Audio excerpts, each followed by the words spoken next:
evening. It is Thursday, February 5th at 6 p.m. We are at the District Service Center in Cottage Grove, Minnesota. We would like to acknowledge that the land on which we gather is the land of the Mdewakanton Dakota people. Mdewakanton means dwellers of the Spirit Lake. First item on our agenda is roll call. Dana? Elizabeth Bachman-Eckberg. Here. Louise Hines. Here. Ryan Clark is absent. Melinda Doles. Here. Simi Petnaik. Here. Sharon Van Leer. Here. Taya Alvarenga. Here. Andrew Chasteen. Here. Matilda Samuel. Here. Katie Schwartz. Here. 2.0, Pledge of Allegiance, please stand. Allegiance to the flag of the United States of America and to the republic for which it stands, one nation, under God, indivisible, with liberty and justice for all. 3.0 is approval of our agenda. Can I get a motion to approve? So moved. Second. Motion by Sharon, seconded by Louise. Okay. Any comments or questions? All those in favor? Aye. Any opposed? Motion carries. 4.0 is student board representative reports, and that will be introduced by Superintendent Julie Nielsen. Good evening and thank you. I'm excited to have our student board reps back. We know that they come every workshop meeting, and so prior to the meeting I always have the opportunity to connect with them virtually. I will say that they might be three of the busiest students that I know. I think finding 10 to 15 minutes to connect with their superintendent sometimes can be really pushing them. But they did a great job of finding me and me finding them this week. So this evening we're going to start with Taya, and then we'll move to Andrew, and then close out with Matilda. So thank you, students, for being here. Hi everyone. I have two things to share today. The first is that Park had its Snow Week last week, which is the week of festivities leading up to our winter formal, and that is led by student council, so it's all student oriented and student organized. So we have meetings prior to the dance where we organize and we plan and we make decisions. We have conversations, we do votings, and student council is grades 9 through 12, so there's opportunity for all students to get involved. So it's a really fun experience for us. And the second thing is our induction ceremony for National Honor Society is tonight. So all the new students that got inducted into NHS are getting recognized at the ceremony. There will be around 80 students, so it's a really big accomplishment for them, and it's a chance to celebrate all of their academic accomplishments. So yeah, those are my two things. I would just really quickly like to share that I'm really excited to hear about our American Indian education plan tonight, because I am Mdewakanton, Dakota, and I'm enrolled in Prairie Island Indian Community. So yeah, that's it. Good evening, everyone. I would just like to talk about two main things that are happening at Eastridge currently. We are practicing a new cell phone, practice where you cannot have your phone in the bathrooms nor in the locker rooms, and you have to leave them in class whenever you were to leave your class during a school hour or a class time. Outside of school, obviously, and like between periods, it's totally fine to have your phones, but between then, you cannot have your phones out, at least in sight of the teacher. And then the last thing is bands and sports. Our band has their winter concert next Tuesday, and as you guys know, sports is in the midst of basketball, and of hockey, and swimming, and it's just in a way, it's very influential on younger students and the youth, and I think it's very important that we have people go to these games, go to these concerts to see if they want to join these certain things. Again, just very influential for certain people to go to these things and understand what it is to be a member of certain things and just to have fun with things. And yeah, I'm excited to hear about the Indian education plan. Okay, wait.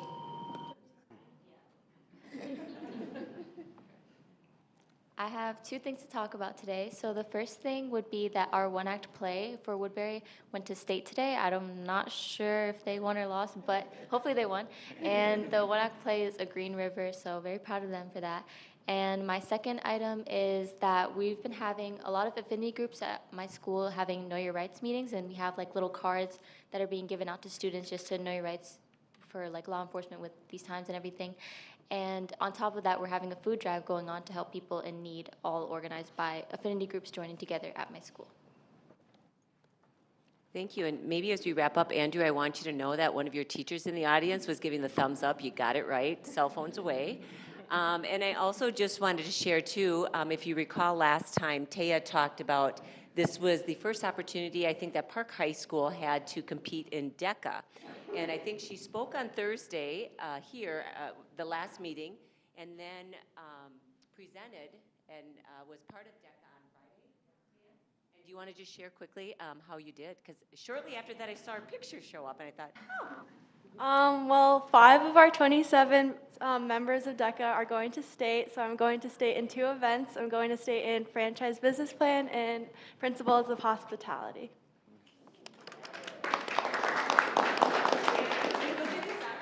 To have student board reps here, and it's just so much bigger than even hearing about what's happening at their schools, and that's wonderful, but also the opportunity to speak in front of all of us. I know that as a youngster, I didn't stand up in front of people until I was well over 20, and so thank you for sharing your voice, and thank you for sharing what you're experiencing at your schools. Thank you. Okay, we will move on to 5.0, and that is our workshop items. We do have 3 this evening. The first one is 5.1, and that is the American Indian Education Plan, and that will be introduced by Kelly Jansen, Assistant Superintendent. All right, good evening. I'm honored to introduce our annual update of American Indian Education Programming in SoWashCo, including informing the school board of the concurrent vote by our Native American Parent Advisory Committee.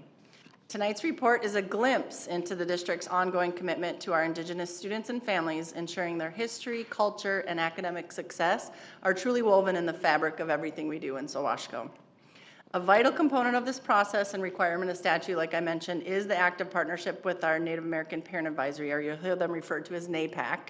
And they serve as an essential voice for our families, providing guidance and oversight to ensure our programming truly serves the needs of the community. And usually our NAPAC chair, Bob Tweedy, is here. You've probably all remember Bob. How many years has he been the chair? My goodness. Long time. Yeah, long time, before me too. But he is not able to join us tonight. But I know our team, our Director of Diversity, Equity, Inclusion, James McGee, and our Indigenous Education Community Coordinator, Stephanie Schroeder, will do a wonderful job. So I will turn it over to them to give the details. All right. Thanks, Kelly. Good evening, everybody. So first, just a couple programming notes. Our Native American Parent Advisory Committee is elected to use the term Indigenous for whenever we're referring to students, families, or programming in our district. However, in this report, you're going to see the term American Indian used. That is the state statutory language. So whenever we're talking about something that's specific to legislation, we're going to use the term American Indian. And anytime you see the term American Indian Parent Advisory Committee, or APAC, that's called NAPAC in our district. So, just the housekeeping things. Because we are a school district that has more than 20 students that identify as American Indian, we're eligible to participate in the American Indian Education Aid Program. Some of you may remember that the aid package that came in the new legislation starting in 2023 resulted in a dramatic increase in funding for American Indian education. And so our state aid for the 25-26 school year is right around $222,000. And this is, while it's provided through the legislation, this is a supplement to what is already coming through the district through our general fund and other programs for American Indian students.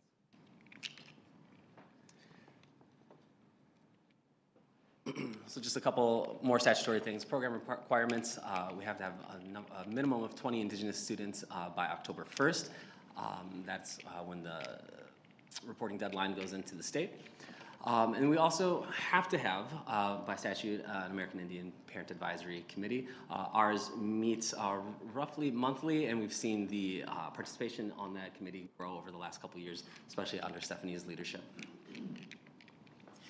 Currently, SoWashCo has over 400 students enrolled that self-identify as Indigenous or American Indian. It's about 2% of our student population. And as Kelly said, Bob Tweedy is and has been the chair for SoWashCo's NAPAC for a number of years now. Meet monthly, sometimes it's virtually, sometimes it's in person, and we're happy to report out that at our most recent meeting that the committee did vote that we are concurrent, or to say, the district is meeting the intention for progress for all of the goals that are stated in the plan. And don't ask any further action from the board, but this is a report then for you all to know exactly what we're doing with this plan and how these funds are being used. So with that, I'd like to turn it over to Stephanie, who is our Indigenous Community Coordinator. I'm blanking on words now. To speak more about the actual focus areas, strategies, and progress toward our goals. Down button. You want me to do it? Okay. Buju and Dinaway Ma Ganigduk. Stephanie Shorter and Indigenous Cause a Dash Wow Tasi and Ago. Mang Nando Dam Gazaga Squad Jamaica and doing Jibai Dashashka Bagzibing and Day and Danungum. So I greet you tonight as my relatives because it is our belief as Anishinaabe people and even as Dakota people. You might have to correct me on this. Mitakie Oyasin. How'd I do? Okay. Still working on my Dakota.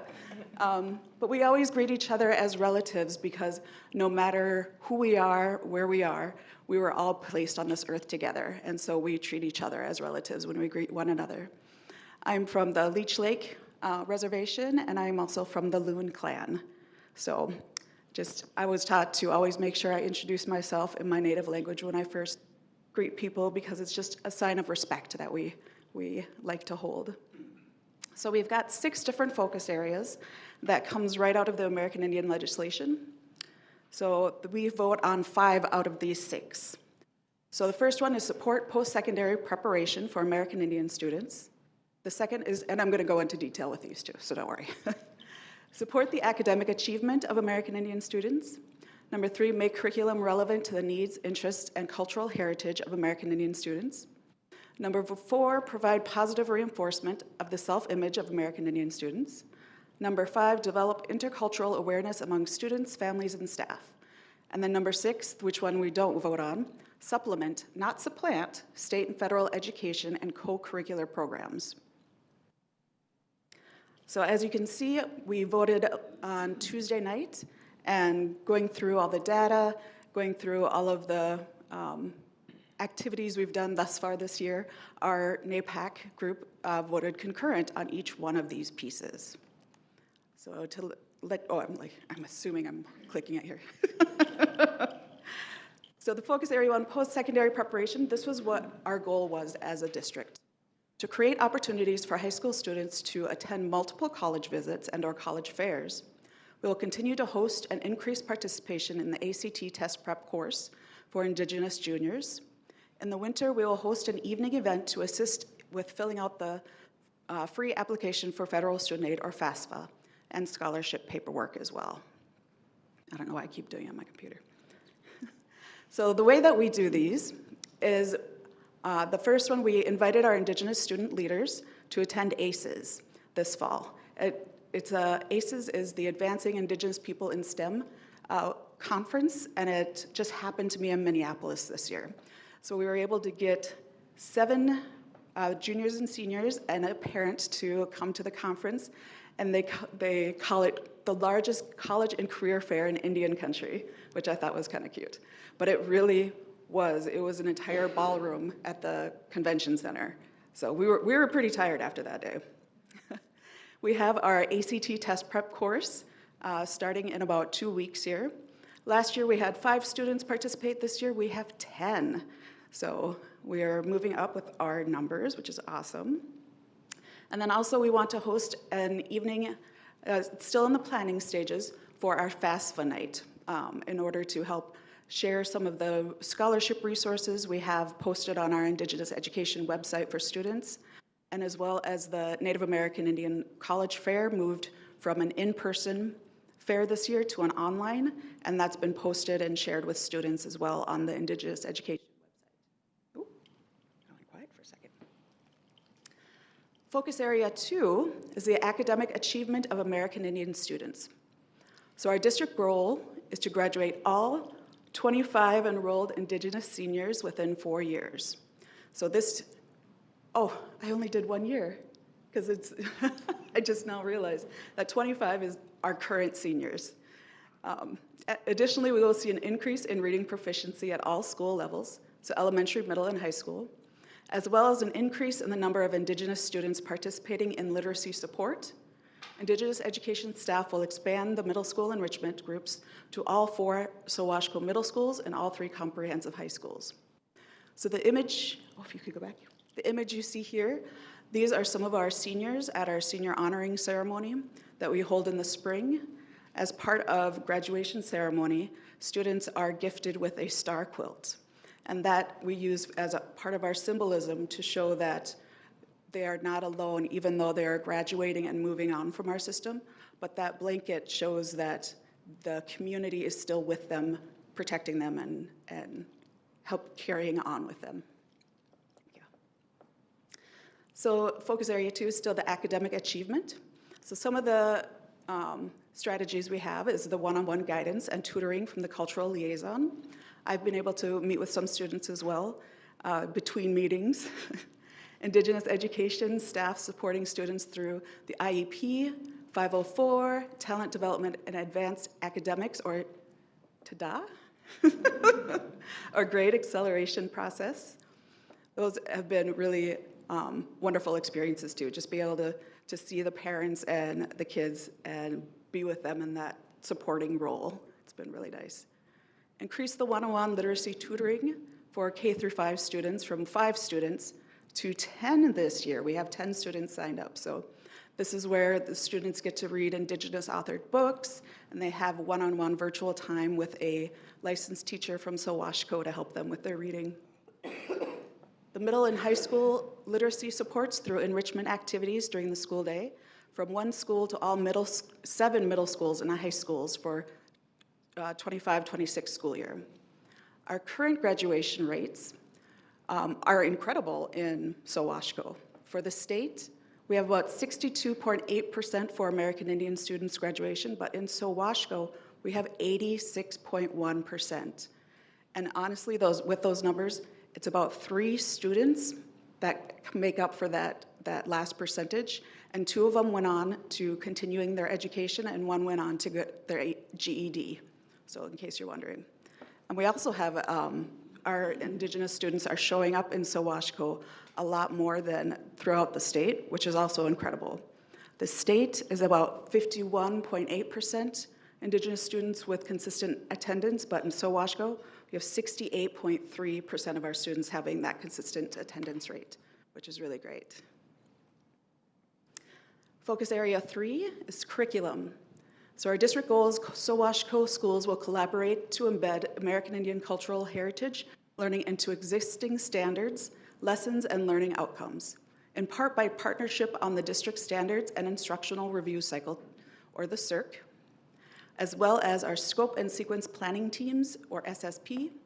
Additionally, cultural trunks and corresponding lessons will be utilized by schools, the Indigenous Education Community Coordinator, me, and or the Indigenous Cultural Liaison. So some of our strategies include providing books by Indigenous authors to all Indigenous students, consistent membership on the CIRC and SSP teams by the Indigenous Education Coordinator, Community Coordinator, cultural trunk coordination, professional development for teachers and or presentations. Those have been working out wonderful this year. I've been able to work with several different teachers to empower them to teach from the cultural trunks themselves with the different provided lessons that I was able to give to them. And so it's really starting to take off, which is wonderful. And then we've got expanded learning components during each Indigenous Family Night events by the Indigenous Ed Community Coordinator and or outside Indigenous consultants. So we've had a storytelling this year, we've had Indigenous game night, and we have some different language incorporated events that happen as well. So Ojibwe so far. I'll get to Dakota. Focus area 4 is positive reinforcement. So our district goal is the Indigenous education program will create opportunities for all Indigenous students to participate in specific programs, celebrations, and or cultural learning opportunities inside or outside the typical school day. Indigenous education program representatives will also offer to attend IEP, counseling, affinity, and mentoring opportunities for any Indigenous student who desires this type of support. The Indigenous Education Program will host and honor all Indigenous graduating seniors at a ceremony toward the end of the school year. So our strategies include providing a meeting with Indigenous education students at least once a trimester at their school to provide programming information, cultural teachings, craft and/or community building activities. Provide at least 2 evening events to teach students and families the different dance styles and to provide the opportunities to learn how to drum and singing in preparation for SoWashCo's first powwow, which might not happen this spring, but eventually we'll get there. Create a clear process for students, family, and our staff to request support for Indigenous students during these meetings or other types of support. And of course, increase awareness for the senior honoring ceremony through newsletters, groups, one-on-one meetings, to increase the students being honored because they each deserve to have that honoring. Focus area 5, develop intercultural awareness. Increase communication with students and families to boost support from Indigenous education staff.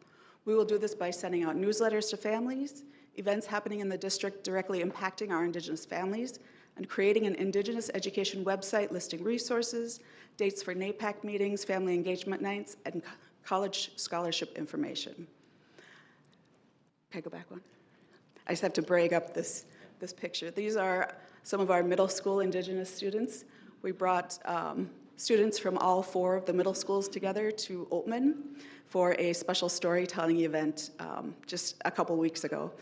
And I talked to one of my parents, and she said that her 2 daughters came to the event, and the thing they were most excited about was just to see who the other Native students were in the school district and if they look like them. And so that just made me feel really proud, like, yes, this is exactly what I want to do, is to bring these kids together. So some of our strategies include creating a website exclusively for SoWashCo Indigenous education programming. Before, we were listed with part of DEI, but then I had some families having a difficult time finding the website, so we created one separately for just Indigenous education. We have a clear process for students, family, and/or staff to request support for Indigenous students during meetings or other types of support. We'll post it to the website for easy access. Increase our monthly newsletters sent via email and posted to the website. Meaningful professional development and teaching resources for Indigenous Peoples Day programming with district-wide expectations for implementation and use. We've got some asynchronous learning resources for staff and community posted on our school's district website. We have intentional identification and communication efforts to expand our SoWashCo's Indigenous Parent and Family Advisory Committee. The final section we did not vote on, but it's the supplement state and federal education programs. The responsibility for equitable, culturally responsive, and historically accurate expectations belong to all SoWashCo staff. Our Indigenous education program serves as a lead for these initiatives, setting the direction, lending guidance and expertise, and consistent advocacy. However, these initiatives must happen, even if the department did not exist. Our Indigenous Education Department is able to support all district departments in this responsibility through the funding and support from the state, enhancing and expanding the opportunities for staff, family, and most important, our students, to be able to connect with these heritages and how they impact our current culture. Meet you, miigwech.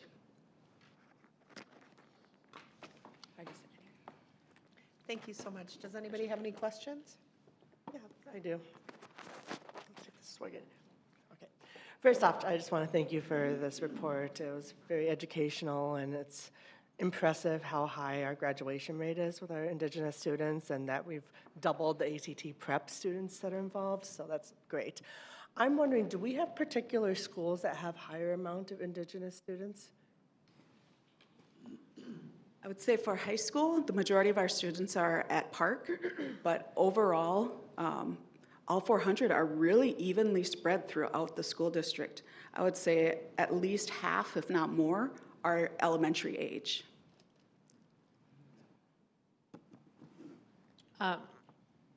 Did you have more, Melinda?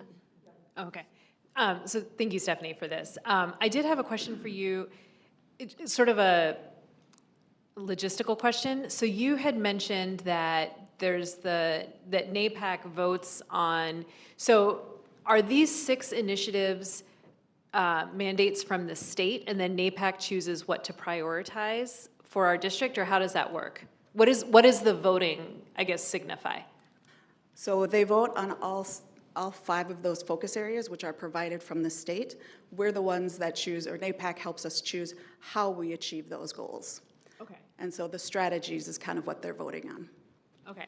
So when the strategy is supporting post-secondary prep, I mean, so NAPAC is the one that's decided we want students to have access to ACT prep classes, or we want students to go to college fairs. Okay.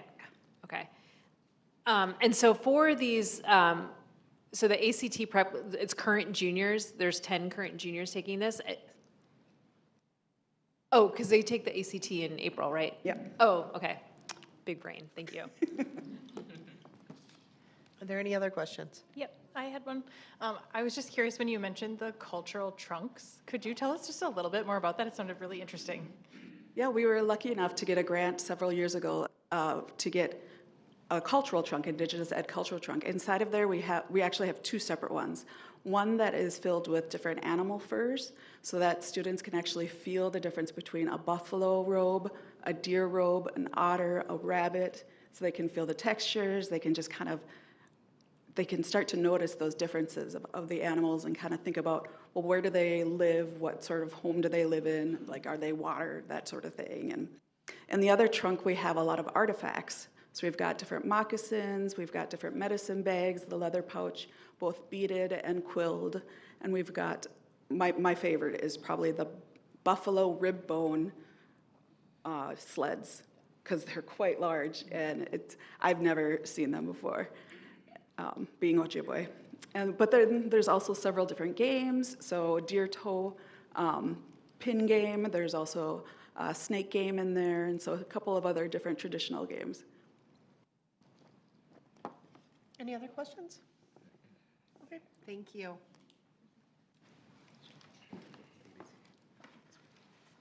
Okay, we will move on to 5.2, and that is Achievement and Integration Plan, and that will be introduced by Kelly Jansen, Assistant Superintendent.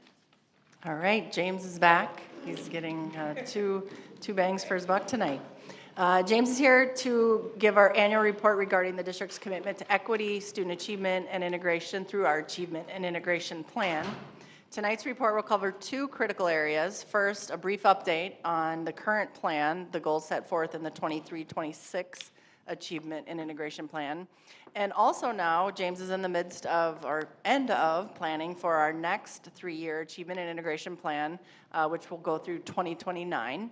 And so he will give you a preview of that plan tonight, and then we will be back at the second meeting in February for you to take action on that plan. So, to lead us through the details, I will let James take it over. Good evening again. Achievement and Integration, let's get through some of our statutory housekeeping again. Achievement and Integration is a state program that districts can either opt into, or some districts are required to be part of based on some of their racial demographic data. The purpose of Achievement and Integration, or we'll call it A&I for short tonight, is a couple things: to pursue racial and economic integration, to increase student achievement, to create equitable educational opportunities, and to reduce academic disparities based on students' diverse racial, ethnic, and economic backgrounds.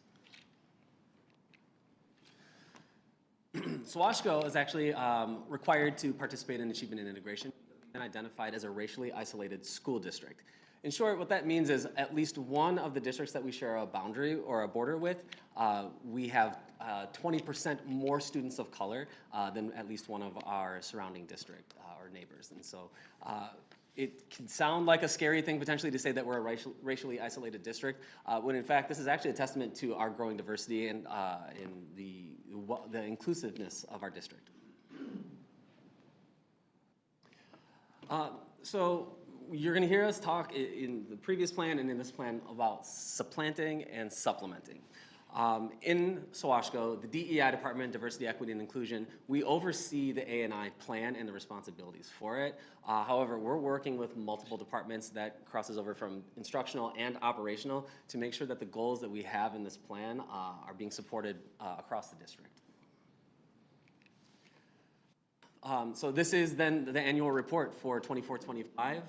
We have 3 goals, and it's in some of the supplemental information that we can provide. But based on the goals and the key indicators that we have for each of these goals, all 3 goals are on track to be met by the end of 2026, that's this year. And so you'll get a readout of the results from this year at next year's annual meeting. So then it brings us to then 2026 to 2020. We're entering then a new phase for A&I, but we're going to continue down a similar path. In previous plans, districts, including SoWashCo, have done SMART goals. In the 2023 to 26 plan, we worked with the state because we thought it would be more meaningful and we would be more nimble with our strategies if we had overarching goals with multiple key indicators of progress within each of those goals. That allows us to then adjust so we're not depending on one goal and one strategy, but we have multiple strategies or multiple key indicators within each goal area. Now, our goal areas for A&I have to revolve around some general themes by the state. That's reducing disparities in academic achievement, increasing the diversity of our workforce, and engaging the community. And so our 3 goals for this plan are that every student has the opportunity and support to succeed, that every school environment benefits from responsive educators, and every family feels a deep sense of belonging. And one of the supplemental documents that you all should have in front of you now is the 1-page overview where we have just a readout of the goals and the key indicators of progress that are on the back. So let's talk first about goal 1. The objective here, to improve academic and behavioral outcomes for all students while eliminating achievement disparities based on race, ethnicity, or socioeconomic status. So the strategies that we have for this goal, we've got 3 priority strategies here. Number 1 is our academic success coaches. These are highly trained teachers that are stationed at our schools with the highest rate of students who qualify for free and reduced lunch.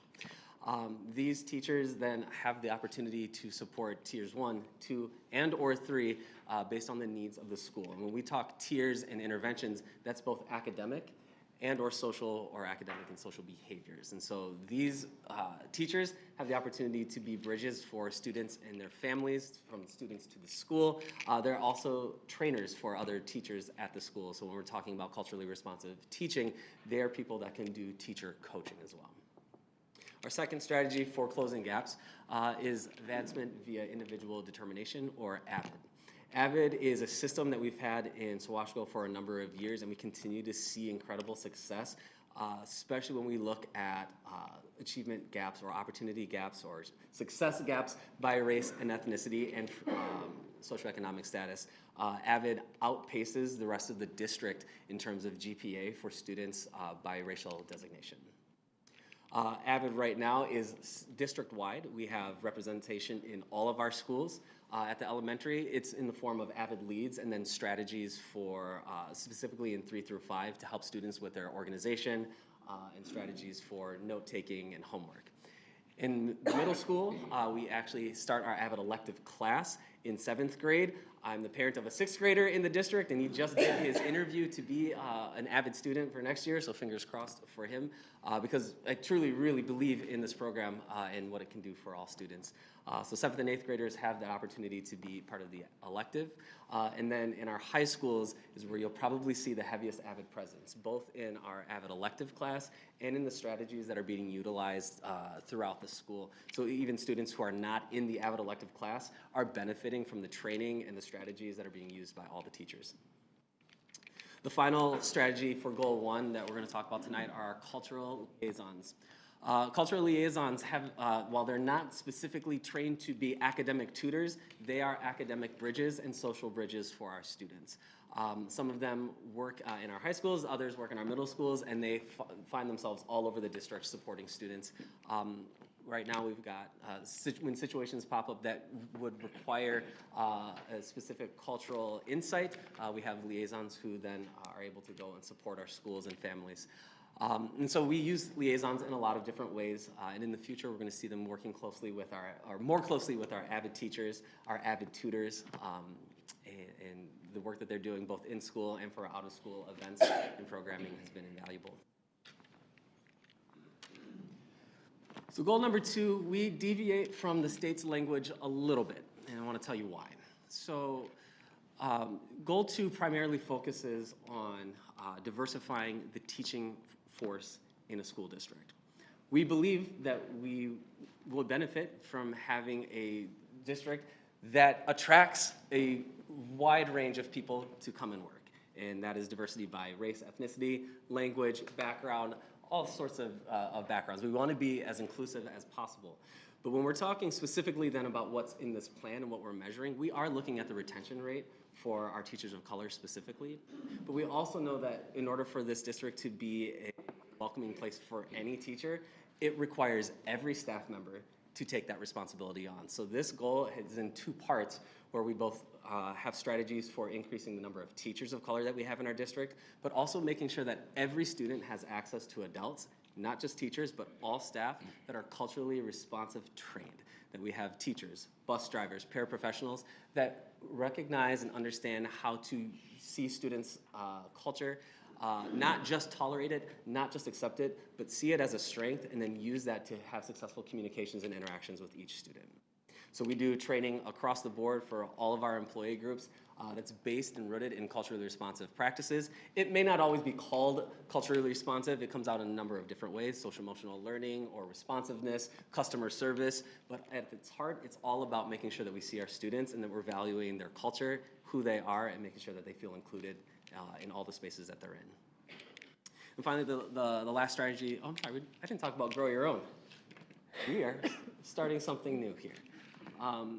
We've done some research, and it is hard to find a district across the country that has like a really, really strong grow your own pathway, because there's so many different entities that would have to be involved, from universities, schools, districts, and a number of other entities. And so to simplify things, we're playing the long game with this strategy. We're starting, right now we have a number of student-to-student mentorship programs that are running, where students at our high school will go to some of our elementary schools with guidance from our cultural liaisons, our AVID teachers, and they're mentoring younger students. We're going to leverage what we already have in place to turn this into an opportunity for students to get exposure to what it would be like to be an educator. Right now, it does not have a scholarship link to it, but there's a number of grants that we're looking into and applying for that would help supplement that. So if we have students that are expressing a desire to go into education, hopefully we can have some financial pathways for them. For this goal and strategy specifically, we want to make sure that we're just exposing them and giving them access to the opportunity to see, feel what it's like to be in an elementary school. Because if you've never been in an elementary school, it may not be what you're thinking. It's fantastic. That sounded tongue-in-cheek. It's not. I love elementary schools. It's the best. The final strategy that we have for goal number 2 is our retention and mentorship for staff of color. We're very specific when we say staff and not teachers, because we believe that all of our staff are educators.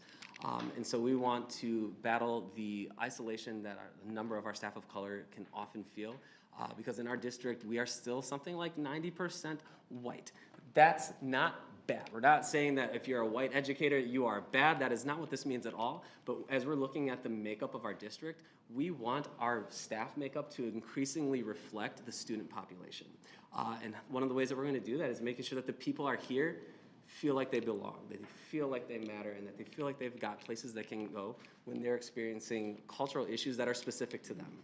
I want to be really clear with this as well. This is specifically talking about how we mentor and retain staff of color. We have offshoots of this that also represent other cultural groups, our LGBTQIA employees. We know that there are people that experience health issues. We know that gender can be an issue for people in the workplace. This extends across the board, but what we report on specifically for achievement and integration is specifically about race and ethnicity, but our efforts are in an attempt to meet the needs of all of our employees. And finally, goal number 3, this is one of the areas that we have the biggest opportunity for growth, and that is our community engagement. When we talk about integration, part of that is making sure that people from different neighborhoods get to be around each other, not just neighborhoods within our district, but our surrounding districts as well. So we've got close partnerships with Stillwater, Hastings, Inver Grove Heights, South St. Paul, West St. Paul, Rosemont, Apple Valley, Eagan. We're working closely with each other on some of the strategies that we're going to have in this. So if you've been to any of our events, you know that they are a blast, and it is one of the highlights of my year every single year when we get to have a multicultural event where people come and get to be in community with one another. There's food. Feeding people is a fantastic way to bring a community together, and we're planning on having another multicultural event this spring, in addition to other large-scale district-wide events. A change that you're going to see in the plan this year, though, or in the next 3 years, is also allocating funds to each school so they can lead or we can support their own cultural programming. That may be things that happen in school. So we have a number of elementary schools, for instance, that bring in authors, Indigenous authors, Hmong American authors, sometimes during Heritage Month, sometimes whenever it feels like the right time to get a representation in front of our students, because there's never a bad time to have representation. And so all of our schools will have increased access to funding where they won't have to jump through too many hoops. They've got this opportunity to drive some of the programming at their schools. Our community advisory group. So you heard from Stephanie, and that plan for American Indian education is heavily influenced by our Native American Parent Advisory Group. If you had a chance over the past couple of years to attend our Hmong New Year event, this year that event was almost completely planned by our Hmong Family Advisory Committee. So right now we've got 2 family affinity community groups that are really organized and putting together programming for our entire district. We want to see that increase because we know that there are more communities in SoWashCo that need and want and deserve representation. And so one of our efforts is going to be to identify who those families are. We're not going to make the call on this because if we break it down by race, race is one of those things that breaks down really fast because all Black people do not have the same needs, all Asian people do not have the same needs. We want to be as specific as we can to community needs. And so one of our goals will be to increase the number of advisory groups that we have, increase their the power that they have to make decisions, and hopefully empower them to do more for the community. Then finally, when we talk about integration, these are the programming that we're going to have in collaboration with other districts. What we're proposing for the next 3 years will be for elementary students, looking at scholarship opportunities for summer programming. Some of this in the past has come through community education. Camp Invention is something where we've been able to offer scholarships to elementary students, specifically from our schools that have the highest rate of free and reduced lunch eligibility. We're looking at a new program for middle schoolers called the Business Innovation Academy, which is a multi-district week-long camp that is held by the U of M, where students get to go and meet with professors and current business school students to put together projects and ending with a capstone. All the communication that we've done with surrounding districts that are already doing this, like Rosemont, Apple Valley, and Inver Grove Heights, they rave about this. And so we really want to get in with that and have our students be collaborative with students from other districts as well. And then finally, for our high school students, we're going to continue our AVID summer offerings. An important thing to know about AVID students, when they are selected to be an AVID student and they take an AVID elective class, that leaves less room for electives and other classes that they may need to graduate, like fine arts credits or Phi-Ed. And so we offer those at no cost to AVID students in the summer, so they've got an option to continue being an AVID student, be in the AVID elective class, and then meet those other requirements during the summer. So we do those with Roseville. We're offering AVID Phi-Ed in the summer in collaboration with Roseville, and we're offering AVID Fine Arts in a collaboration with the Stillwater School District. So as I said before, we're not doing these in SMART goal style. We've got 3 overarching goals. Each of those goals has about 3 to 5 strategies, and each of those strategies has 1 to 3 key indicators of progress. One of the cool things about achievement and integration is we, as a board, as a district, as a community, this was brought to our DEI advisory committee, we have the opportunity to call what success is for us. This does not have to be based on MCA or graduation rates or ACT. We have a number of other measures that look closely at those things. So we get to drive a little deeper at some of these actionable strategies that we have, like community engagement, or how we're utilizing academic success coaches or liaisons to bridge academic or social behavior gaps that may exist. And so what you'll see when we finally submit the full plan for the vote with you all on February 19th, and then what gets submitted to the state, is a full readout of all the key indicators of progress. What's a 1, what's a 2, what's a 3, what's a 4, what is the target, what's the baseline. That will all be laid out in the plan. But tonight we wanted to give you a preview of what these goals are, what the strategies are, and what the key indicators are going. It's also important to point out that this is a supplement, and this must, by statute, not be a double lift. And so we're always looking at reducing redundancies and increasing our efficiency. It's really important to us that we're being, sorry, I'm looking at you, that we're fiscally responsible with what we're doing. And so we're consistently, achievement and integration is one of those budgets that it's a moving target a little bit. We get, 5 different numbers during the course of the year. So we really have to be on it, and Chris has done a fantastic job of working with us to make sure that all the things that we have written into the plan are sustainable and are not really at risk of going away, save for something catastrophic with our budget or with legislation. But right now, we are very confident that the strategies that we have written into the plan, we can fund for the next 3 years. I keep looking at you like, right? Yes. All right, so the next steps for this. Any final edits, I'm not too proud to say that there's no typos in this. There might be some typos in this. We want to make sure that this is clean, readable, and then easily communicated to our entire community, because we want everybody to have access easily to what this plan is.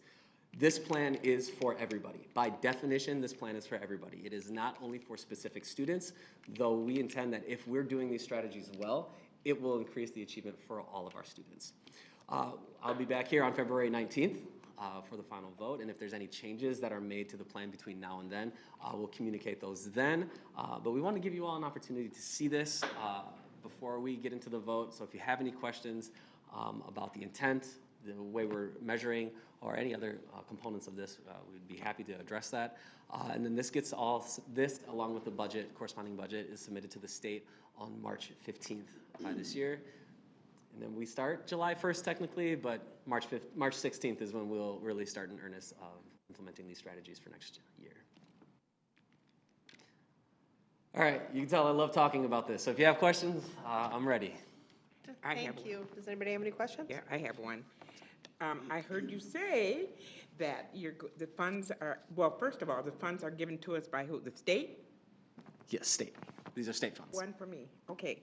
So I heard you say you're going to change how you're using the funds, that the schools will get the funds themselves? Yeah, so right now we've got a bit of an application process. So we have, in our current budget, set aside a dollar amount for cultural learning and celebration events. Right now, sites, typically through cultural liaisons or academic success coaches, submit like an internal grant request to us, and then if we can fund it, and if it meets the letter of the law, then we can approve that. We want to empower sites more to be able to drive some of that funding, because since we've had this grant process over the last 2 years, almost every one of our sites has taken advantage of it and had some form of either celebration or cultural learning that they've implemented at their sites. So we want to let them loose to do what they're already doing well. So that way you can monitor and ensure that the funding is not disproportionately given out, but it goes across the board and then funding different initiatives. Okay, Correct. Good, Yep. Okay.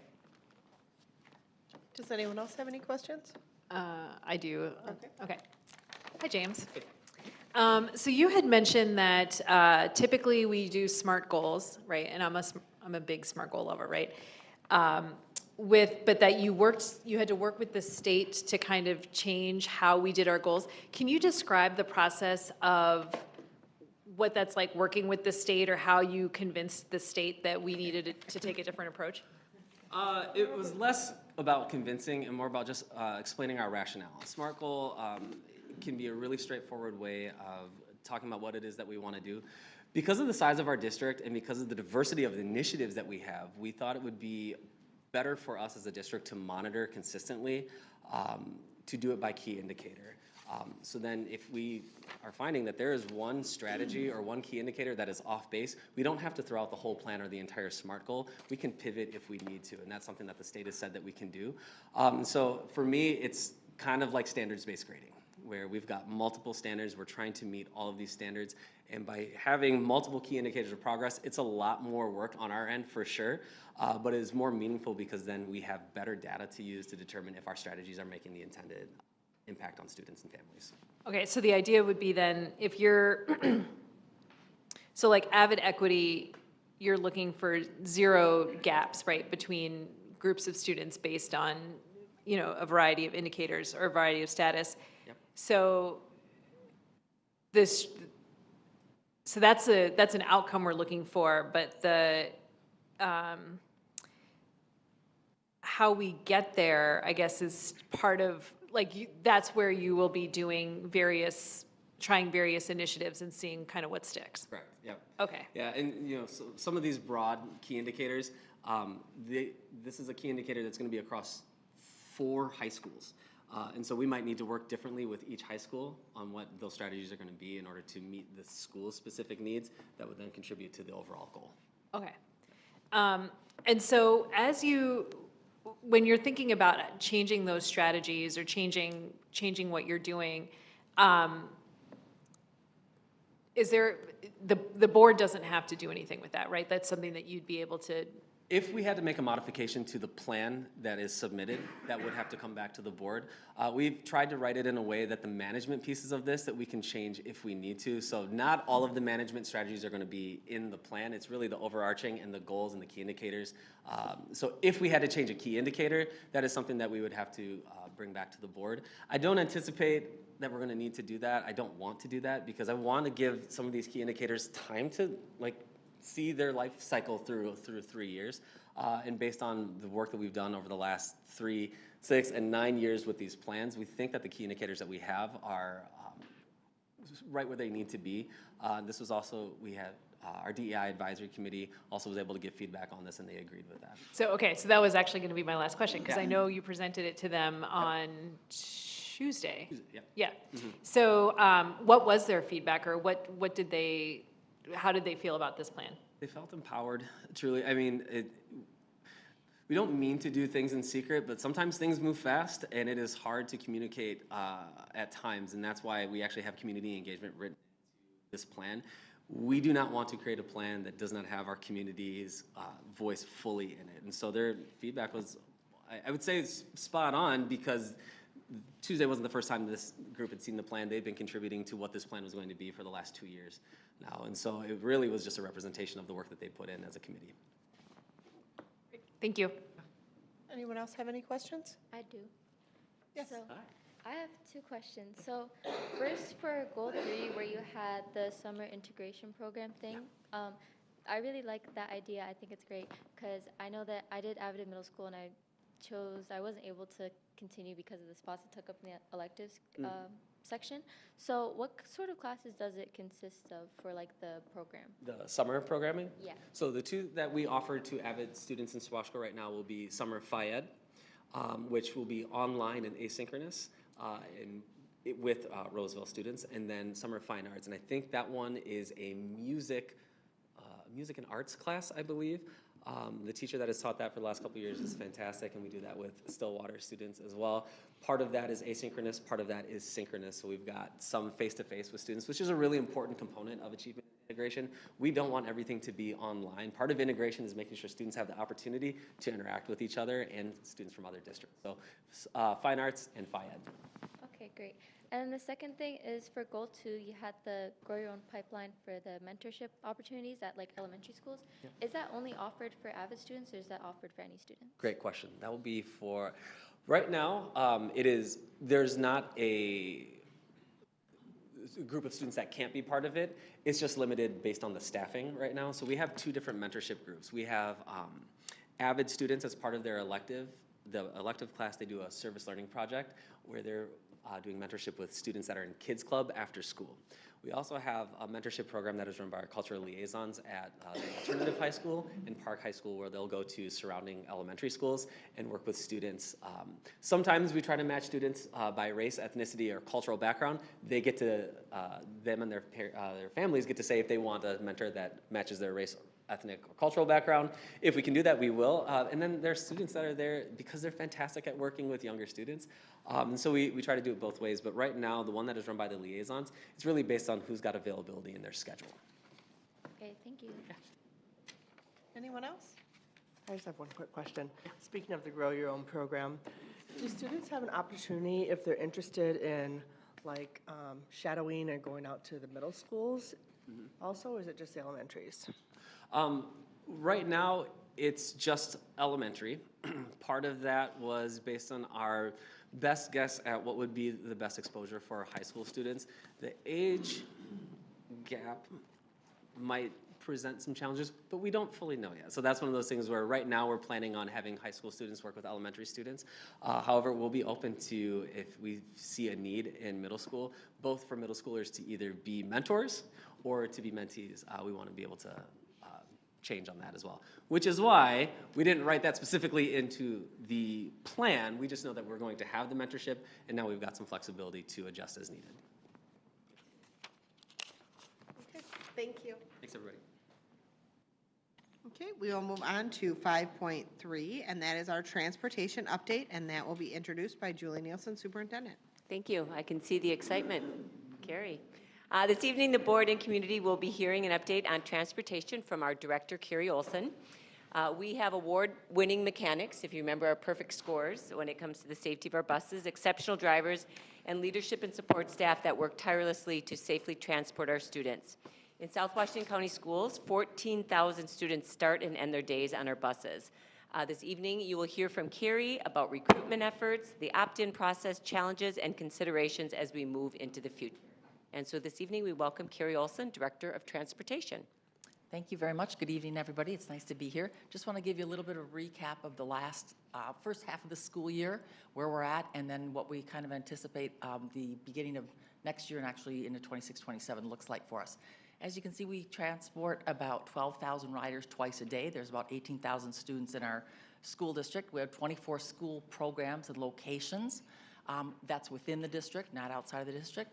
Another non-public and charter, which is MSA, about another 1,000 students a day that we transport twice a day there as well. There's 5 school locations district-wide.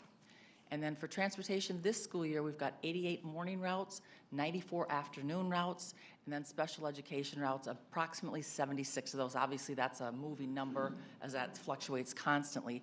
We do have 16 of those special education routes that we service in-house, only at the midday, because quite frankly, we haven't had a lot of special ed routes the last probably 5, 6, 7 years due to just the number of drivers that we haven't been able to have to be able to fill those. So that's kind of what that looks like.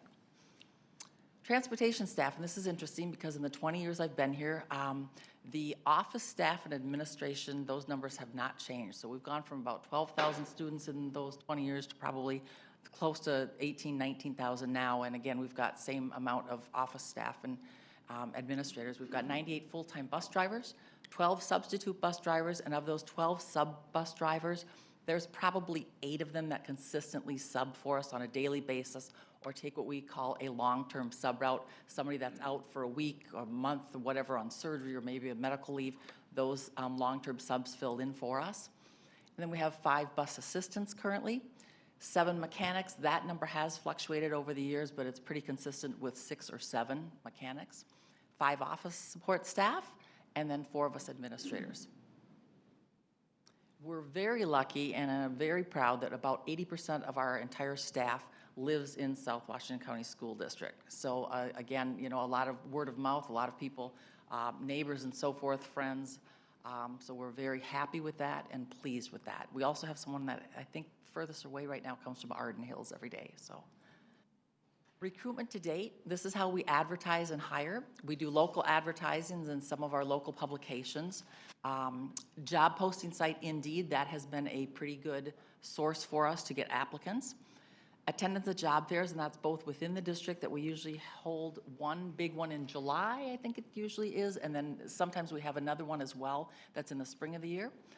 Social media campaigns on Facebook typically, and that has been a huge draw for us. When we make that push, we usually get quite a number of applicants off of that. Applicants, this was taken about a week ago, so there's a little fudge factor here. Total applicants since July 1st of this past year have been 89. We've interviewed 31 since that date, and the reason for that is we do a license check or a background check, whatever that looks like, and those are the number of people that really get through that system. And then out of that 31, 13 drivers were actually hired and 3 were currently in training. I think we're actually now 14 are hired and down to 2 currently in training. And again, as you can see from that 31 to 13, again, it's a stringent process that everybody goes through, and not everybody always makes it. So that's, quite frankly, the reason that those numbers are the way they are. Salary and benefits, we're proud to say, wages start at $28 an hour. We're one of probably the highest districts that are paying that right now. We have benefits that start at 20 hours worked per week. So basically, if you take a morning and an afternoon route, each route is a guaranteed 2-hour minimum. So that qualifies you for benefits. And then we have paid training. We have fantastic trainers in-house that help our folks get through that. And then we also have an on-site tester. Andy Smith is state certified to actually do the actual bus testing in our district.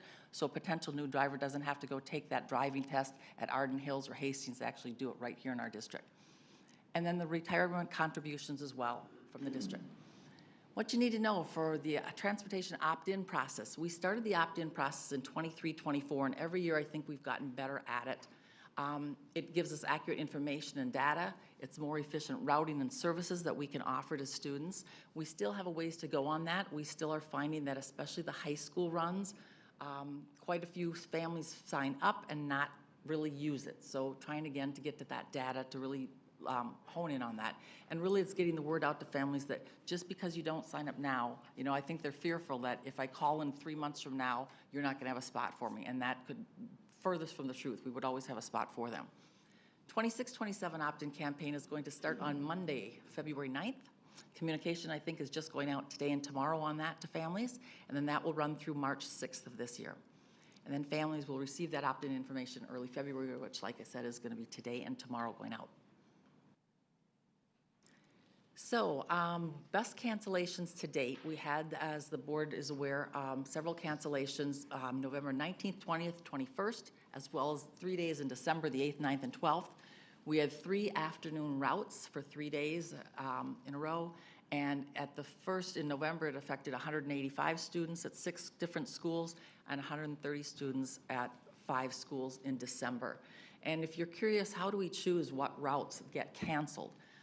We try to avoid routes that have elementary runs on them, knowing that that's a difficult piece with daycare and so forth. Try to focus where we can high school routes. The unfortunate part is they're in that middle tier, so really it's a tough thing to do.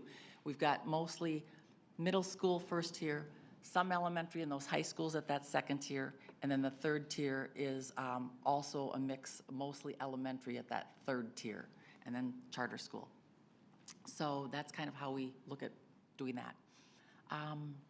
Currently, we have a number of late arriving buses, and the whole goal this year is for 26-27 is to get to school and get our kids home on time. We're not achieving that right now. Late arriving buses, then we define that as greater than 5 minutes. Right now, we still have 1 Bailey Elementary, 2 Valley Crossing / St. Ambrose. Remember, Valley Crossing and St. Ambrose students are bused together. We drop off at Valley first and then drop off at St. Ambrose. Afternoon buses, and this is where it's really difficult for us. Cottage Grove Elementary, we still have 1 running late. East Ridge High School, there's 2. Nuevas Fronteras, there's 2. And Valley Crossing and St. Ambrose, again, there's 2.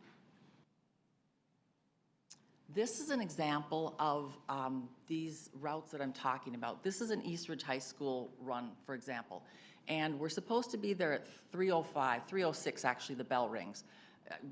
Quite frankly, 7, 8, 9 years ago, we were getting in there 5 minutes even prior to those bells ringing. So if it's ringing at 3:06, we should be in there about 3:01, all right? That's gone by the wayside a long time ago. We just don't have the time to be able to do it in the time frame we have right now. So it's pulling in there every day at 3:10. The next day on the 20th, it pulled in at 3:11, and then on the 21st, you can see 3:13. So it's pretty consistently, we have done everything we can to get that bus on time, and it's just not going to happen. That's a result basically of that first tier, that middle school tier, running just, it takes us so much time to get those kids, and they're just not able to get to Eastridge on time to be able to pick up. Next example, please.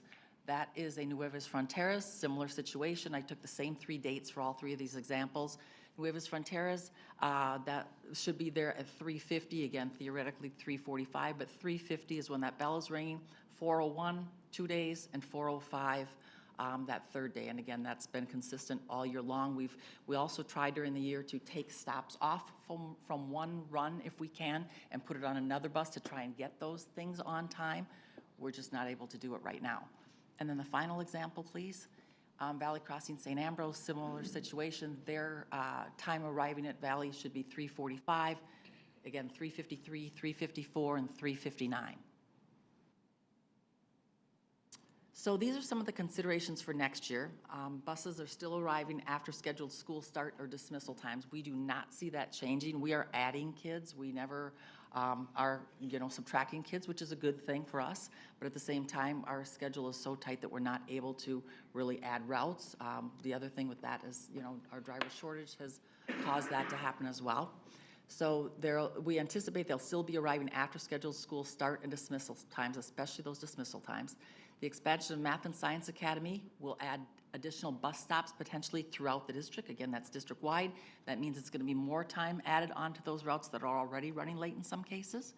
And then we will have a staggered arrival and departure time with the 2 different sites. The elementary K-5 is going to be, I believe, at the existing building for Math and Science right now, right near the YMCA on Radio, if you're familiar with that. And then the new site is going to be their 6 through 12. So potentially, again, we'll have to stagger those start times. We're anticipating maybe 7 to 8 minutes between the 2. Valley Crossing and St. Ambrose, we've got allotted about 5 to 6 minutes in between right now. That hasn't been enough either, so we learned kind of our lesson on that. We know with Math and Science, we're going to have to probably do 7 to 8 minutes in between those 2 sites. And then there's been ongoing district-wide road construction. Anybody that has driven in Woodbury the last how many years, that's still anticipating going on. There are roundabout plans coming down County Road 19 at some point. So that's kind of just ongoing for the foreseeable future, I would say, not even just next year, I would say a year or 2, probably beyond that. And then also the ongoing work in the city of Woodbury, that water pipeline project, Cottage Grove has one as well. More considerations. We continue to review the data to determine possible solutions for those late student arrivals and dismissals. Like I said, we try to cut and paste where we can, move stops around. Drivers have been great with picking up extra work when we've needed them to. And we, people say, well, you can, if we get drivers, which is true, we can add routes, but it's very inefficient and very costly to just put a bus on the road for maybe 1 school run. If we need help with a Valley Crossing run in the afternoon and we don't have a first tier and a second tier, to have a driver pay them the 2 hours and then to go out and run that route that might take 15 minutes, it's just costly to put a bus on the road. And this may, so as we look to next school year for the possible solutions for those late buses, this may include a shift in school start and end times for some. Also, we'll continue to utilize the opt-in information for purposes of routing students. We'll really try to dig into that. We have been doing that more and more as we get familiar with our software system. We'll also continue to utilize the bus passes for scanning students on and off. That has been helpful, and our drivers have been really, really good about doing that, which has been extremely helpful for us to look at the data. And then finally, it's our goal to fully implement the tracking app for student bus ridership as well for 26-27. We wanted to roll that out, though I'll be honest, after spring break this year. And in some of the testing that we've done, there have been some glitches in that system, especially when we switch buses. So we are going to hold off on that. It's not going to happen in March. We want to make sure that that system is up and running as best as it can be before we actually introduce that to our parents. With that, any questions? Thank you. Does anyone have any questions? Yeah, I do. I do. I figured it myself. Let's start with Melinda. I just have one quick question. This might be something more for you, Julie. I'm concerned about the littles, the elementary students at Bailey and Valley Crossing, as far as if they're students that really rely on that breakfast, if they're missing that with the late buses, how are we dealing with that? Okay, I would just say that our elementary principals, we have spoken with our elementary principals, and every student that enters, regardless of time, has access. And our nutrition services staff is excellent at making sure that students still have the time. Sometimes that means it might be a grab and go to their classroom, just depending on time, but students should always have access to breakfast. And we have, Melinda, I know we had several schools actually at the start of the school year that was happening too, probably into October, November, to be honest. And we made every adjustment that we could to try to get those kids on time so that they could, in fact, have breakfast and work with the principals, like Julie said. Elizabeth? Thanks. Thanks for bringing this data to us tonight. Question for you, if you did adjust the start times and end times by about 10 minutes for some of these specialized programs, would it actually solve the problem that you're seeing? And the question would be, how much additional cost would that actually bring with drivers having those additional minutes on their routes every day? 10 minutes will not be enough time, to be honest with you, to do it. And so I can't give you a cost on that. I could run it really quickly, but 10 minutes will not get us on time next year. I think as we consider, the need to do some slight adjustments to start and end times, I think what we see is we already have some of these buses running late. And so drivers are getting paid for that time, and we just want to be upfront with what is it actually taking them versus some of the extensions that we've had to pay. Okay, Sharon? Okay. She already asked if it was possible to adjust the routes, but how are families informed? And then that's a large number, 185, that's a lot of kids. So what do you have in plan in your plan to cover these routes? Are you meaning, Sharon, for the cancellations that we had? Yes, the cancellations. So, right, so every Wednesday, actually, and we're still doing this, every Wednesday we sit down and look at those routes, Tuesday night usually, and if we anticipate any cancellations, we work with communications to get that information out ASAP, and I think that communication usually went out like on Thursday or Friday at the latest, so it gave families a chance to plan. We try to get them at least Wednesday or Thursday for the following Monday. And then I would say we spam people. I mean, and I think we had a pretty good expectation, but we did robocalls, we did text messages. It would be on the day of. We would do all of them so people could see the scope of it. And then we would go to every single school, and we would ask the principals to also share that message, and then we were doing emails every day. We would do a text message on the Friday, the Monday, or the Sunday, depending on when the day was. And then there was one of them where there was like a day in between where we had a couple days where they were canceled, and then they ran, and then it was canceled again. And so then we would do that again. So we would send an email, a robocall, and a text message.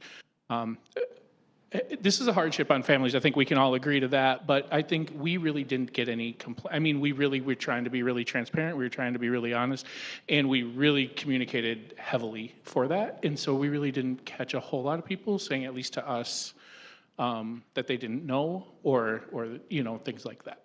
And I think the district's done a really good job of communicating that to people, that in fact, we have been short of drivers for so many years. We probably got in the November and December cancellations, I think I took like 3 or 4 phone calls, which, and last year when we had cancellations, we had a lot. I don't want to see people have gotten used to it, but I think they understand the situation, not just with our district, but others, that we're in this situation. And the good news is right now, I shouldn't even say it, but staffing is looking good. I don't anticipate anything right now, and hopefully for the remainder of the school year for cancellations. And I think if we looked over time, while we had 6 p.m. routes canceled, if we were to look back at last year, and certainly the year before that and the year before that, there were significant cancellations. Right. And so our families have been very gracious in the district, knowing that there might be a day or two where they have to have a neighbor or a friend do transportation. And again, communications, working with transportation, they really look to not impact elementary kids. Okay, Simi? So my question is, you alluded to that we pay on the high side for districts in the metro. our benefits look good, and we're still not able to recruit. What is it as a board we should be thinking about to help bring on more drivers? I can tell you what has worked, at least, that we've seen. The social media blitz, when we need it, the Facebook push gets applicants in. Again, getting through the process is another thing, but it does generate applications. The other thing is our benefit eligibility. I don't think anyone that I'm aware of, any district, has that benefit package at 20 hours a week. That's been huge for us. The other thing we've gotten creative with this year, Simi, is we had more afternoon routes than morning routes, okay, the 94 and 88. We offer right now a standby position in the morning to create that package for people. So if they want to come in with full-time status, we're able to create that, and then they are a standby driver until routes become available, if they become available. And if they don't, they'll stay a standby for this whole year so that we can, in fact, at least offer people those things. And then you had mentioned to Elizabeth that 10 minutes shift would probably not be enough to address this. And it just sounds, to be honest, it sounds really tight and really stressful for our drivers, right, to try to be. And it is.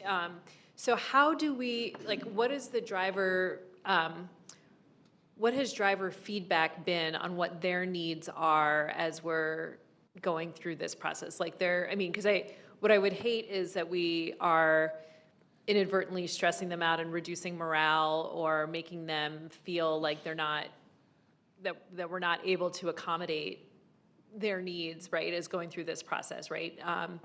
And certainly as a parent who put kids on the bus, like, I'm extremely grateful for the drivers that we have. So how do we, what is it we could do, or are there things that we can do that, if 10 minutes isn't enough, do we need 20 minutes? Or is it like we need different routes, or we need more drivers? Or what is kind of, how can we help drivers be less, have less kind of stuff to deal with as they're going through their routes? I can safely say this. One thing we tell drivers, even if you're running late, run it safe. I don't care if you're 5 minutes, 10 minutes late, just run safely.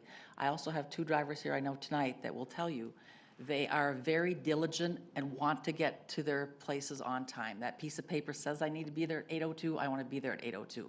And it's very frustrating to them. I mean, we've heard that loud and clear. And we've also heard that they do not have enough time in between those runs, going from middle school to high school or whatever that looks like. And in fairness to them, they don't have enough time. And we ask them to do a bus check after each run if possible, right? You want to make sure if little Johnny is sleeping in the back, it's easier to turn around right then and there to go back and get him to school or home than it is you get to your next school and realize it. So yeah, they're feeling it. They've been feeling it for a long time, and it is stressful for them. And so with the staffing up that we've done, so it looks like we have, 10 more drivers than we have routes, or 15 more drivers than we have routes. Is that just how high the absentee rate is on any given day then? That's kind of the slack that we need? We actually average about probably 8 to 10 people per day that are off for whatever reason. So that is where that number comes from. And then can you remind me again what the backup plan is? So we have substitute drivers, and then beyond I speak English, beyond substitute drivers, what is kind of the next step of? Sure. So we have standbys that are included in those driver numbers that you're looking at, all right? So the standbys go out on our routes first, and then office staff and mechanics go out as well to cover those routes where we can until we get to the point of cancellation. And then how frequently are office staff or mechanics driving? The last probably 6 weeks, it hasn't been much at all. The beginning of the school year, it was quite a bit. Okay. I have one question. I know last year, we talked about Pine Harbor, and I know we made adjustments for that to have just one bus and have a shuttle. How is that work? Is the ridership enough, or is this something that is just not cost effective and we need to look at? Pine Harbor Express, that I think about probably 15 students are using the bus, all right? And quite frankly, it's due to the way that it's set up. because again, they're going from Pine Harbor in the afternoon up to New Life, and then they disperse from there on the New Life buses. And the biggest piece is they are assigned to a New Life bus stop.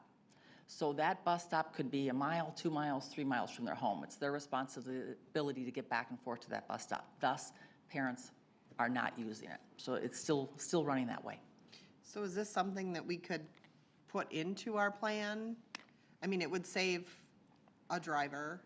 And when we talk about that we were canceling 3 routes, I mean, we'd have one.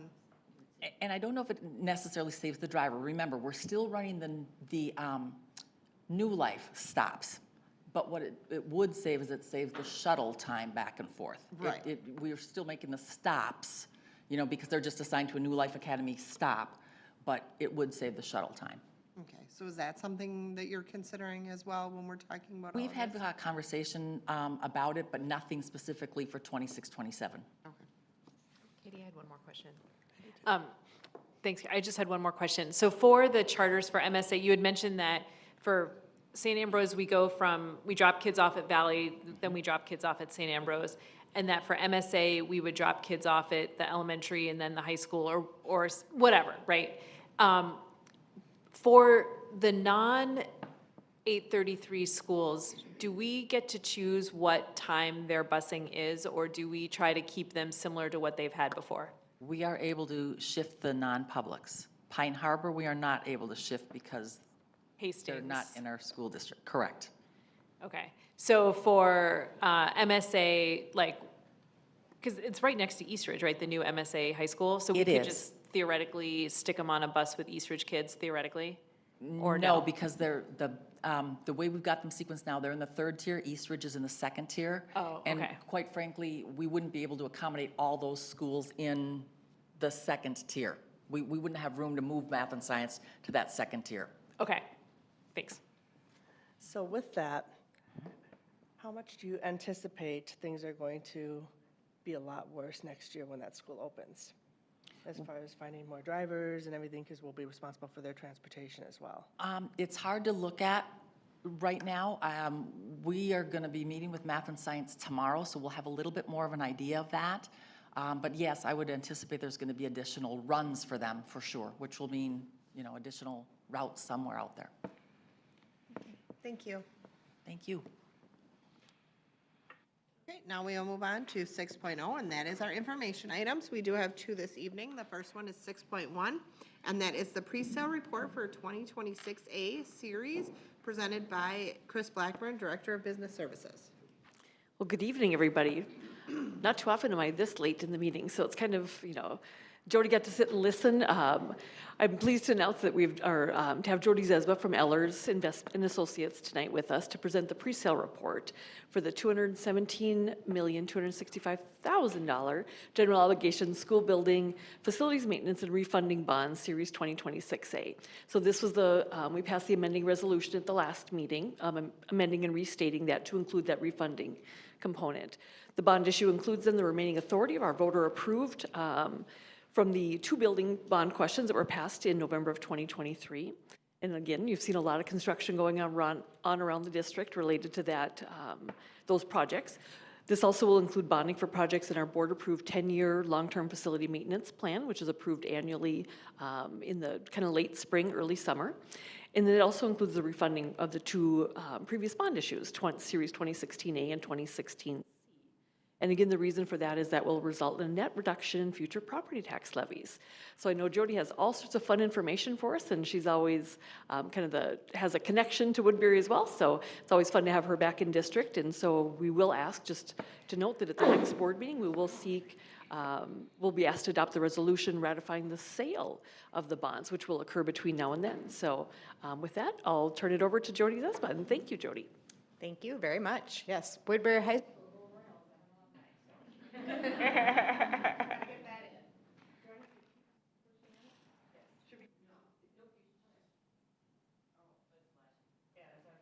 No. I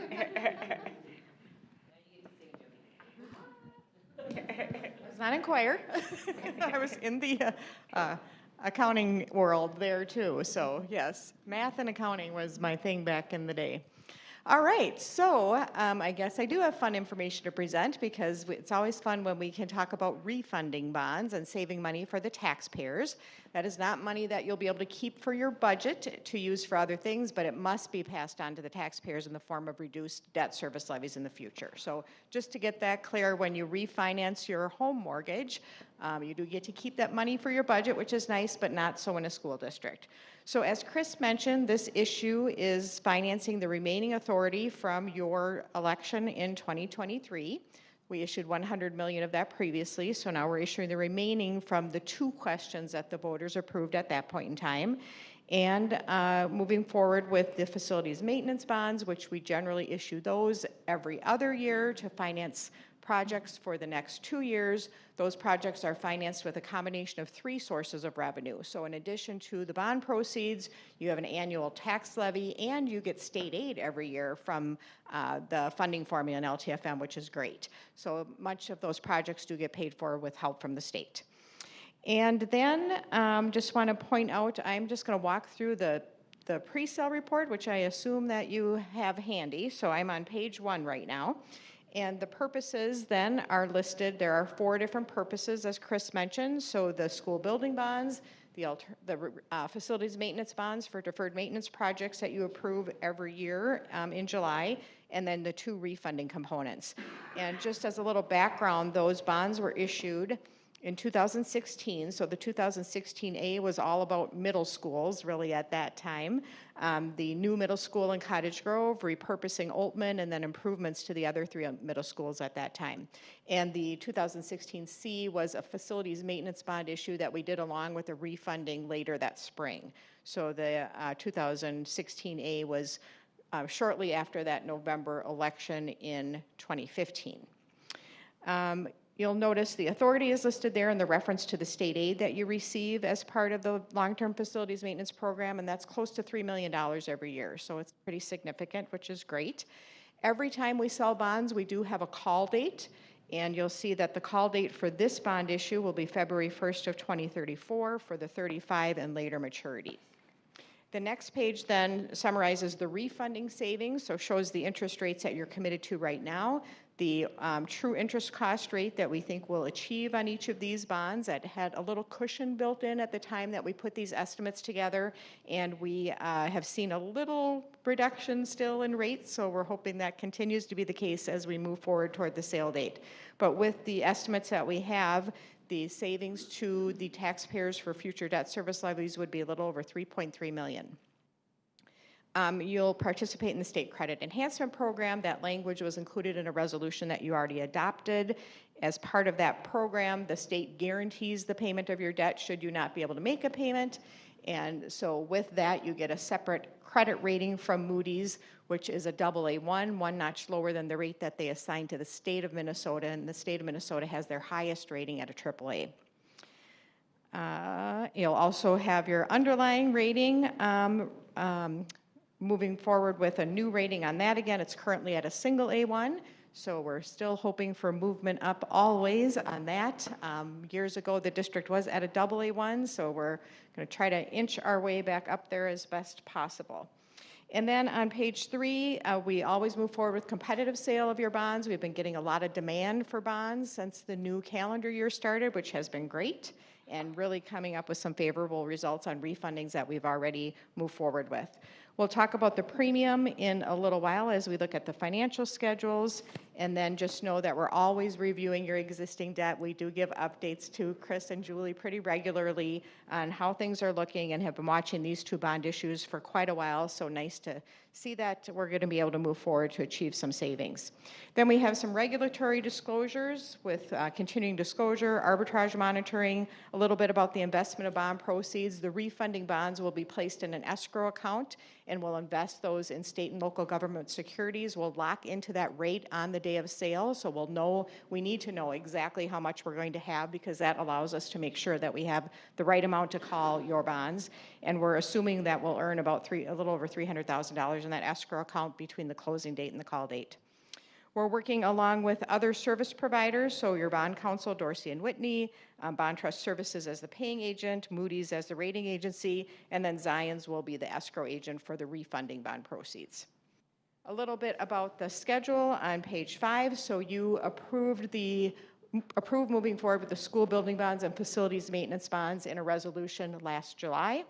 You adopted amending resolution to include the refunding component at your January 22nd meeting. Tonight we're talking about the presale report. We have the conference with Moody's on Monday. So Chris has been gathering a lot of information for that, I know.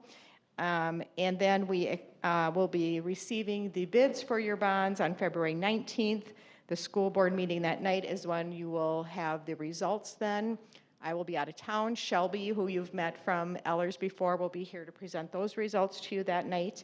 Then we'll close on the bonds March 12th. We have to give the investors at least 30 days notice with the call notice before we call the bonds, and so we're anticipating the call date of April 16th.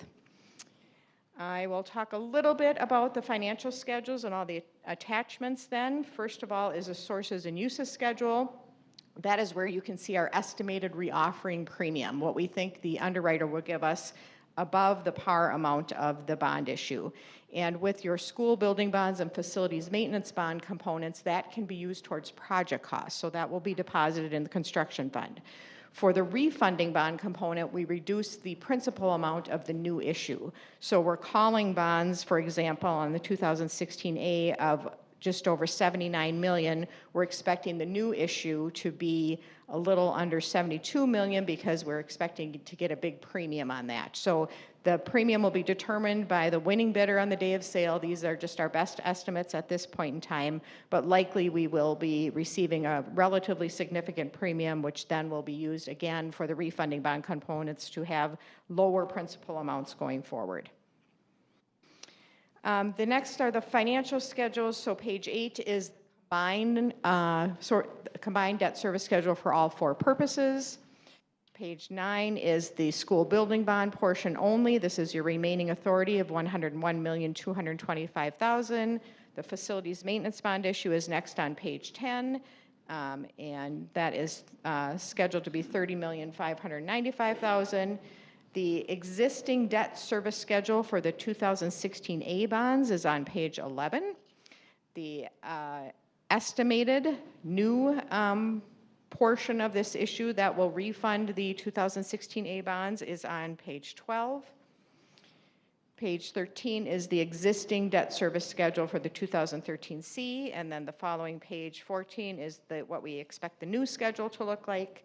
And then the escrow account is on page 15, and that will have the proceeds from the refunding bonds, and that is where we will make sure that we match to the penny to the amount that you will need to call the bonds on April 16th. The favorite page is page 16. This is where all the fun is, I guess, if we're going to talk about fun with the presentation tonight. So that's the $3.3 million in savings, which is great to see. Page 17 is our detailed schedule where we are bringing everything together in terms of all of your existing bonds, other capital levies, so your lease levy and capital project or tech levy, and then the bond issue now for the remaining authority on your school building bonds and facilities maintenance bonds. The goal of all that is to bring everything together so that when you look at page 18, we have a nice level debt service tax rate or declining unless the voters approve an increase. So that's always our goal as we're bringing all of this information together. So as we factored in the reduction in the debt service levies from the refunding bond components, we're able to pay off principal more quickly on the new bond issue and still maintain that level tax rate. So effectively that saves more money for your taxpayers too because we're paying that off more quickly than we anticipated. So all good news there. In addition to having a level tax rate for the foreseeable future, we have a couple of step downs in the long-term plan to provide some capacity for future capital investments because it's a growing district. There's lots of things that come up, so we just want to make sure that we've got some flexibility in the future too for you to address any needs that come up at that time. Thank you. Do we have any questions? Yeah. Hi, Jody. Thank you for coming. So the bonds that we're reissuing were issued in 2016. They expire in 2035. With this is our only opportunity to reissue, correct? Like that's what we said back in 2016 is like the call date or the interim date was 10 years, was the halfway point, correct? Yeah, so we are at the call date now. February 1st of 2026 is the call date. So we are at that call date now. Yep. What percentage of our bonds that we've issued recently have we, and I realize you may or may not know the answer to this, have we ended up reissuing at the interim call date? Yeah, almost always, because you'll see that different than a home mortgage where you lock into an overall interest rate. You do lock into an overall interest rate, but each principal maturity has a different interest rate associated with it. We talk about the overall interest rate, but as you look at the schedules, you can see that's the case. Often those are higher as the years go out. We've had a little bit of an inverted yield curve for a while, but generally the pattern that we see is that the shorter term bonds have a lower interest rate. So by the time we get to the call date, those bonds that had higher rates now are, a 1 year or 2 year, or they're at the short end of it. So often we are refunding those bonds. It's very uncommon for us not to do that. Okay, and so since we've paid already 10 years, we're in the second 10 years, it's a 10-year cycle or 10-year interest rate is lower than a 20-year interest rate. So that's basically where all of our savings are coming from. And so can you remind me again of how the premium, because the premium just seems so large, right, relative to the amount of debt we're issuing. So can you remind us again how that works? Yep. So you'll see on those new debt schedules we showed the existing debt schedules and the new debt schedules. The new debt schedules actually have 5% coupons on them.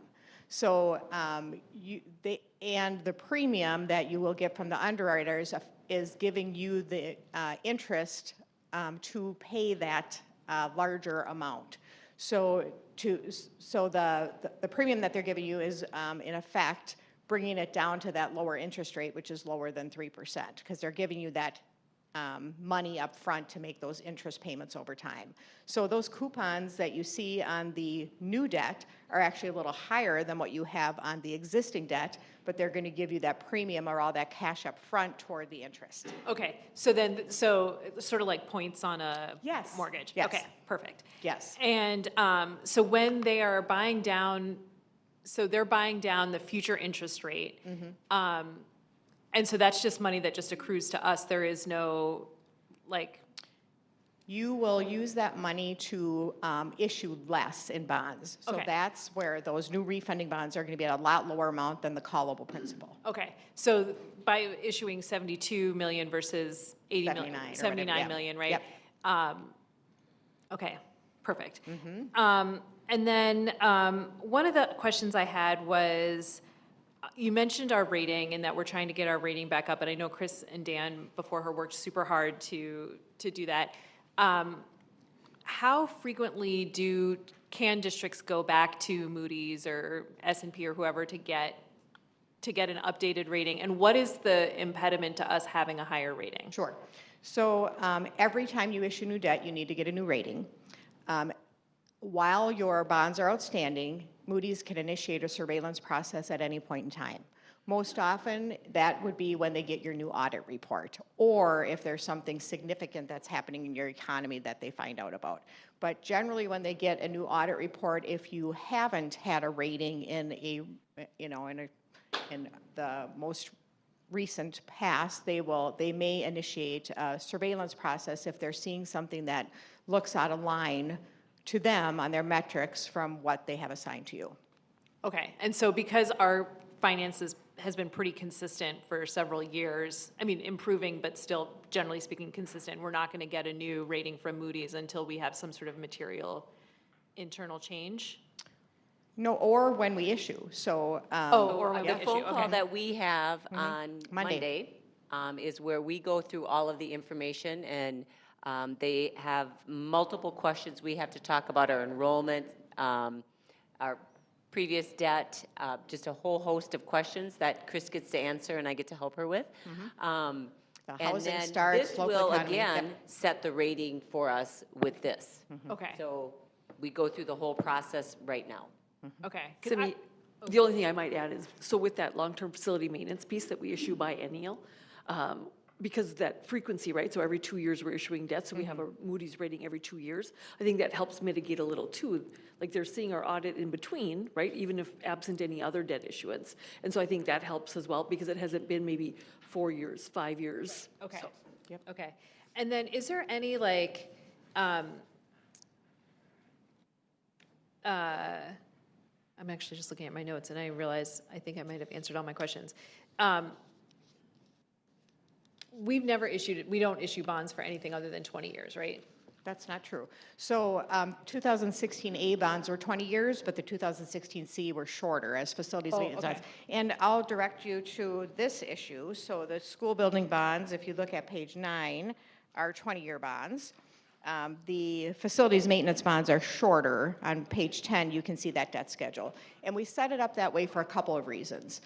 One is that we're we watch the useful life of the projects that are being financed. So generally, your school building bonds are financing new construction, things that have a longer useful life. In the facilities maintenance bond projects, some of the projects have longer useful lives, but you're doing parking lot projects in Minnesota, the parking lots generally don't last for a 20-year period. So that's the reason that we are generally issuing your school building bond portion as a 20-year, but then shorter on the facilities maintenance bonds. And that was the case back in 2016 also. So the 2016A bonds were 20-year, but the 2016C was a much shorter issue. I think it may have been only like 6 or 8 years. Mm-hmm. Okay. And so when we do that, do we still build in then the halfway point, the reissue, or do we just say it's 6 or 8 years, it's already low enough as an interest rate? Yeah, so this overall issue is combined, and we'll have a call date on the overall combined issue. So by the time the call date comes up, the refunding portions will have been paid off. So we will not be refunding the 2016A or 2016C bonds for, well, let's see, we might on the 2016A. Because the A is the longer term, correct? The A was the building bonds, right? Yes. Okay. So we do have one maturity, I think, that will be callable on the new 2016A portion of this issue. Yep. Okay. But the 2016C, I think, will have been paid off by then. Okay. Yes, because that gets paid off in 2031. Okay, So yes, okay, that's what I was seeing, okay. We won't have callable maturities on that portion of this bond issue. Those will have been paid off. That's too short. Yep, okay, Mm-hmm. perfect. I appreciate that, Jody. Yeah. Thank you so much. Of course. Thank you. All right, thank you. So you will see Shelby with the results of the sale at your March meeting. Sounds good, thank you. Thank you. I think February 19th, actually. Yeah, February 19th. February 19th. No, it's coming too quick. Thank you. I was thinking a month away, but no, we are at the work session and not the regular meeting. Yes, thank you, Chris. Thanks again, Jody. Thank you. Okay, we'll move on to 6.2, and that is the first reading of proposed policy changes, and that will be presented by Julie Nielsen, Superintendent. Good evening. I am bringing forward 13 policies this evening that have been reviewed by district leaders along with school board representatives who make up the policy committee. Moving forward this evening, policy 410, family and medical leave. You will note there were no suggested changes. I should also share that as you look at the dates of revision on these policies, they are all within the last, many of them are within the last year because they are required as part of our handbook and or 2 years. So they have all been recently updated. Policy 413, harassment and violence. The updates just reflect changes with MSBA. Policy 414, there are legal updates. Policy 415 is mandated reporting of maltreatment of vulnerable adults. There were no suggested changes. Policy 506, which we know this is a big one in our student handbook, is student discipline. Updates reflect changes in the MSBA policy and the removal of procedures. And when I saw that, I was surprised that we still had procedures in a policy because I kept thinking we've worked so hard to get those out and to have those in a different area. So moving forward with policy 506, those procedures would be pulled out. Policy 514, our bullying prohibition, no suggested changes. 522, Title IX, sex non-discrimination, no suggested changes. Policy 524, student internet, technology, and cell phone, acceptable use and safety, no suggested changes. 525.1, harassment and violence, again, no suggested changes. 616, school district system accountability, no suggested changes. 612, summer school instruction, updated language is provided in the policy. Policy 722, public data and data subject requests. There's updated deadlines, terms, and titles, and the resources. And then policy 806, crisis management, there were no suggested changes. This evening, it is just being presented as information. So at this time, I would take any questions. Does anyone have any questions or comments on these policies? I have one, if that's all right. Julie, do you mind speaking a little bit on policy 506 on the change to the willful language that we chatted about earlier and what that might mean for discipline for students? And I'm trying to think, Kelly, did you have student discipline, the willful definition? I'll let you go ahead. Again, as Superintendent Nielsen outlined, these were all MSBA language changes. The willful came into play a little more prominently in the 23 legislative session when they talked about willful and non-exclusionary discipline. And so just ensuring that a student understands the behavior that they have done, you know, that it's not a part of their, perhaps their disability, and it is a reminder for administrators to have those conversations with kids about willful acts versus accidental or things like that. So, Thanks. So just so I understand, right, the inclusion of the word willful will mean like including students, increasing inclusion in our schools by using that language. absolutely. That's our hope. Okay, so this will come forward at our next meeting to vote on. Thank you. Do we have any? Okay. 7.0, reports and comments. Superintendent Nielsen. Thank you. Just a couple. I'm trying to think about where on Thursday, yesterday, I believe, we met with our local legislators. Yes, yesterday. And we shared our district priorities. And while we took a look at all the various platforms that are out there, we really wanted to make sure that in communicating with our local legislators that they were priorities. And of course, the top priority dealt with stability and funding. Second dealt with our high school, PSEO, and online. And the third highest priority was around our early learning. So information was shared with legislators. The second one is that on Sunday evening, many of us attended the SEC Music Festival. And really just the reminder is that next year, South Washington County School gets to host. We are to the letter P's, so it's Park High School. And I've already shared with board members that for that particular event on the Monday of the event, we will need to have online learning just for Park High students, as all 10 SEC schools come to Park High School for that day. The third, I don't know if you felt it, but there was a little buzz, and I think it was Mr. McGee who talked about elementary. Kindergarten enrollment tonight. Tonight was the big night where the kindergarten students, yes, Mr. Mullaney, did you make it there? Yes, Mr. Mullaney has a kindergartner. So just an exciting night. It's always nice to know that this is kind of the beginning for our kindergarten students. And while we've had a tough week and people around the table in the community know that we had a situation at one of our schools dealing with a weapon, which we communicated out to our community, I want to reassure the people that the educators and the staff we have in our schools always want to do the right thing, and just how people wrap their arms around our kids, making sure our students are always at the center and are always safe. And so thank you to the Cottage Grove Elementary School leadership, the staff there, just incredible response to a very difficult situation. And I'm always reminded that we do hard things, and then we have amazing kids. And so I don't know if it was just the week that I needed it, but kids said some of the funniest things to me this week. And it's I Love to Read Month. And so I had done some reading with different groups of students, and I think this was my favorite. He came up to me after I got done reading in 3rd grade, and he said to me, "For an old lady, you're pretty humorous." And so at my age, that is just so hilarious. Like, he meant no ill intent to me, except I'm an old lady and I'm super funny. And I try to tell people around this table that I'm funny, and they don't always believe it, but I want you to know this little 3rd grader, he thinks I'm humorous.